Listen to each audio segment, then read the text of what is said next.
Hanya sedikit manusia yang mempercayai video ini, setidaknya pada awalnya. Berani bertaruh, video ini menjawab banyak pertanyaan penting dalam sejarah umat manusia dalam mencari kemakmuran. Untuk sebagian orang, jawaban tersebut akan sangat menggetarkan. Bahkan, tidak ada mirip-miripnya dengan pengetahuan yang telah ada atau yang biasa Anda dengar sebelumnya. Video ini akan mengubah pandangan dan pemahaman Anda yang selama ini Anda dapatkan tentang materi dan kemakmuran. Saat ini, banyak dari kita yang sedang mengalami krisis kemakmuran, krisis kepercayaan, dan tertekan masalah ekonomi. Namun, jika dirunut lebih dalam lagi, semua itu terjadi karena pemahaman akan materialisme yang selama ini dipegang umat manusia bertolak belakang satu dengan yang lainnya. Tapi sesungguhnya, bisakah krisis keuangan dan kesulitan ekonomi itu dihentikan? Saya tahu bahwa Anda juga tahu bahwa jawabannya adalah bisa. Yang menjadi pertanyaan adalah apakah Anda tahu apa yang sebenarnya Anda inginkan? Tontonlah video ini lebih dari sekali. Saya juga mengajak Anda menonton dari awal hingga akhir. Kemudian mengulangnya per bagian. Kemudian buatlah catatan-catatan kecil di beberapa bagian. Ujilah, kebenaran yang sejati adalah kebenaran yang teruji, bukan? Saksikan video ini dengan santai, kemudian ulangi lagi. Anggap saya ada di samping Anda sebagai sahabat yang menemani Anda dan berbagi rahasia kecil kepada Anda. Tontonlah video ini dengan hati, tapi pastikan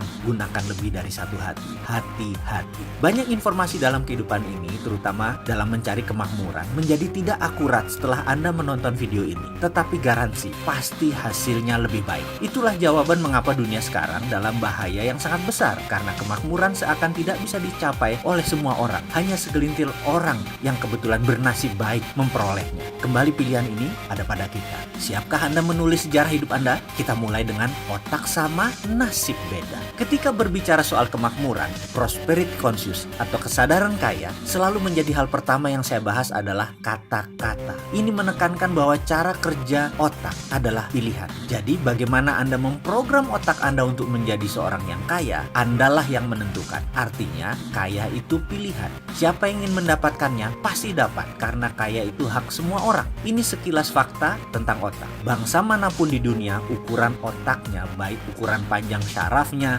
jumlah pengantar kimianya dalam otak, maupun sensornya, semuanya sama. Kecepatan kemampuan berpikir yang oleh sebagian orang disebut IQ juga tidak berbeda jauh. Intinya kemampuan menyimpan datanya juga sama. Jika manusia diibaratkan komputer, anggap saja otak itu hardware dan semuanya sama. Lalu di mana bedanya? Mengapa yang satu lebih sehat dari yang lain? Mengapa yang satu mudah tertawa, yang lain selalu sengsara? Mengapa yang satu mudah mendapat jodoh, yang lain selalu sendiri? Mengapa yang satu lebih cepat mendapatkan uang, yang lain tetap saja miskin? Ada sebuah fakta, jika saya menyebutkan 375 nama orang, kemudian harta tersebut dari mereka digabungkan semua, nilainya sama dengan kekayaan 3 miliar manusia. Ya, 375 orang, kekayaan sama dengan kekayaan 3 miliar manusia. Di antaranya kita sebut Bill Gates, Donald Trump, Warren Buffett, Laxmi Mittal, Paul Allen, Mark Cuban, Jeff Bezos, Rupert Murdoch, dan saya bisa melanjutkan sampai 375 orang. Orang-orang seperti mereka ini memiliki jumlah kekayaan sama dengan 3 miliar manusia digabungkan.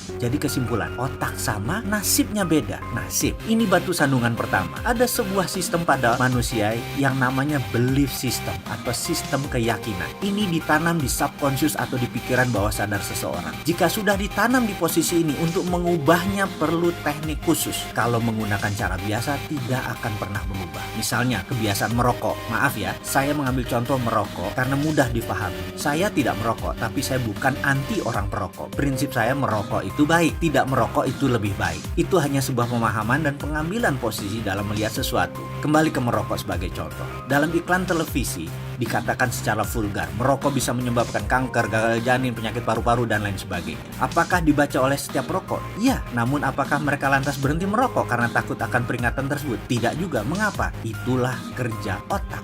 Otak conscious yang menguasai informasi pengetahuan hanya menguasai 12% dari sebuah tindakan. Subconscious, bawah sadarnya 88%. Informasi tadi hanya menempel di conscious, tidak menjadi gerak karena dalam database otak, subconscious menyatakan merokok itu nikmat. Jadi, itulah yang terus dilakukan olehnya, merokok. Subconscious lah yang berkuasa, 5 kali lebih kuat dari kekuasaannya conscious. Sekarang kita kembali ke prosperity conscious atau kesadaran kemakmuran atau IQ IQ kaya atau tulang kaya atau balung sugih, apapun itu, bagi Mind Master atau sang pemilik otak ini semacam software. Jadi 375 orang kaya memiliki software ini, sedangkan 3 miliar manusia belum memiliki software ini. Bisa menerima? Masih berat? Masih bertanya di mana itu nasib? Ya, ini pertanyaan kecil dari kelompok besar. Ini pertanyaan saya pula. Saya mengalami jalan kehidupan yang turun naik seperti gelombang laut selagi badai. Saya pernah memiliki materi berlimpah, tapi 3 tahun kemudian tinggal di rumah kontrakan dan masih menanggung hutang yang besar lagi. Kemudian kembali berlimpah materi, kemudian kembali terpuruk, kembali lagi naik ke atas, lalu berbalik begitu sampai di puncak. Saya sudah mengalami beragam kisah untuk bisa menjadi diri saya sekarang. Ketika itu saya banyak mempertanyakan nasib dan urusan jalan hidup. Hingga akhirnya saya memutuskan untuk belajar dan mencari kemanapun untuk mendapatkan jawaban pertanyaan saya yang terbesar. Nasib itu pemberian Tuhan atau buatan manusia? Itu pertanyaan saya. Saya tidak kaget jika pertanyaan itu membuat Anda memutuskan berhenti menonton video ini hingga di chapter ini. Karena belief system Anda menyatakan rezeki sudah ada yang mengatur. Sementara kalau diteruskan ternyata rezeki itu manusia yang mengatur. Yang selama ini kita kenal dan melaksanakan sesuai sistem Tuhan. Ini sungguh menyesakkan, bukan? Tapi kalau itu kebenaran yang terjadi, bagaimana? Izinkan kosongkan gelas Anda. Ke depan akan ada banyak hal yang menyesakkan dada Anda. Saya tetap akan melanjutkan kisah dalam video berikutnya untuk Anda sahabat semua. Karena saya tahu sekali, fakta bisa merubah kebenaran. Ya, kebenaran Anda akan ditantang ke batas ujung dengan fakta-fakta yang akan saya berikan. Beranikah Anda meneruskan video selanjutnya?